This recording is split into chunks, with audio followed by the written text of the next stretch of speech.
सोचा है हम गुस्सा क्यों करते हैं, खामोश क्यों हो जाते हैं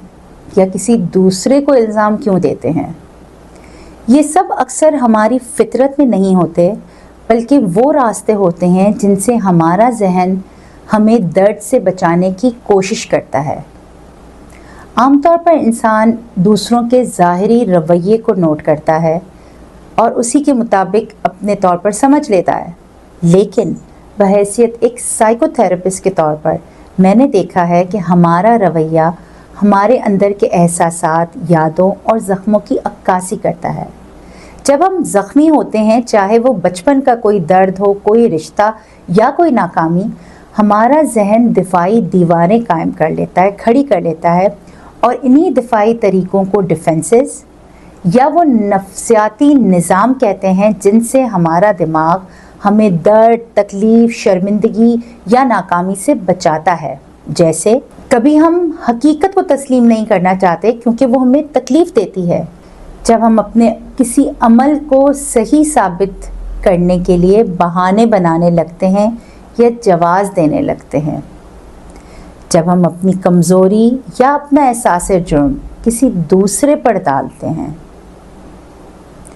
जब हम अपने तकलीफ़देह जज्बात को दिल के अंदर छुपा देते हैं ताकि वो हमें याद ही ना आए,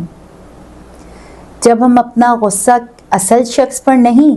बल्कि किसी और पर निकालते हैं, जब हम दबाव में बचपने वाले रवैये अपनाते हैं जैसे रूठ जाना या ज़िद करना, जब कभी हम अपने दर्द को मजाक में तब्दील कर देते हैं ताकि दूसरों को एहसास ही ना हो कि हम अंदर से टूट रहे हैं, जब हम अपने आप को हर चीज़, हर एहसास और हर फीलिंग्स को ब्लॉक करके अपने आप को नम कर देते हैं।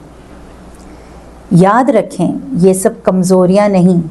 ये दिमाग के खुदकार निज़ाम हैं जो हमें वक्ती तौर पर संभालने में मदद देते हैं, मगर जब ये आदत बन जाए तो हमारे रिलेशंस, हमारे इमोशंस और हीलिंग के अमल में रुकावट बन जाते हैं। अगर आप समझना चाहते हैं कि आप किस दिफाई हालत में हैं, तो रुक कर खुद से पूछें, इस वक्त आप क्या महसूस कर रहे हैं? मैं इस वक्त किस चीज़ से भाग रही हूँ या किस चीज़ से मुझे खौफ आ रहा है जिसका मैं सामना नहीं करना चाहती? जब आप अपने डिफेंसेस पहचानने लगते हैं तो आप रद्द-ए-अमल नहीं देते, रिएक्ट नहीं करते, बल्कि शऊर के साथ जवाब देते हैं या रिस्पॉन्स करते हैं। और यही वो लम्हा है जब हीलिंग शुरू होती है। अवेयरनेस से ही हीलिंग की तरफ पहला कदम बढ़ता है।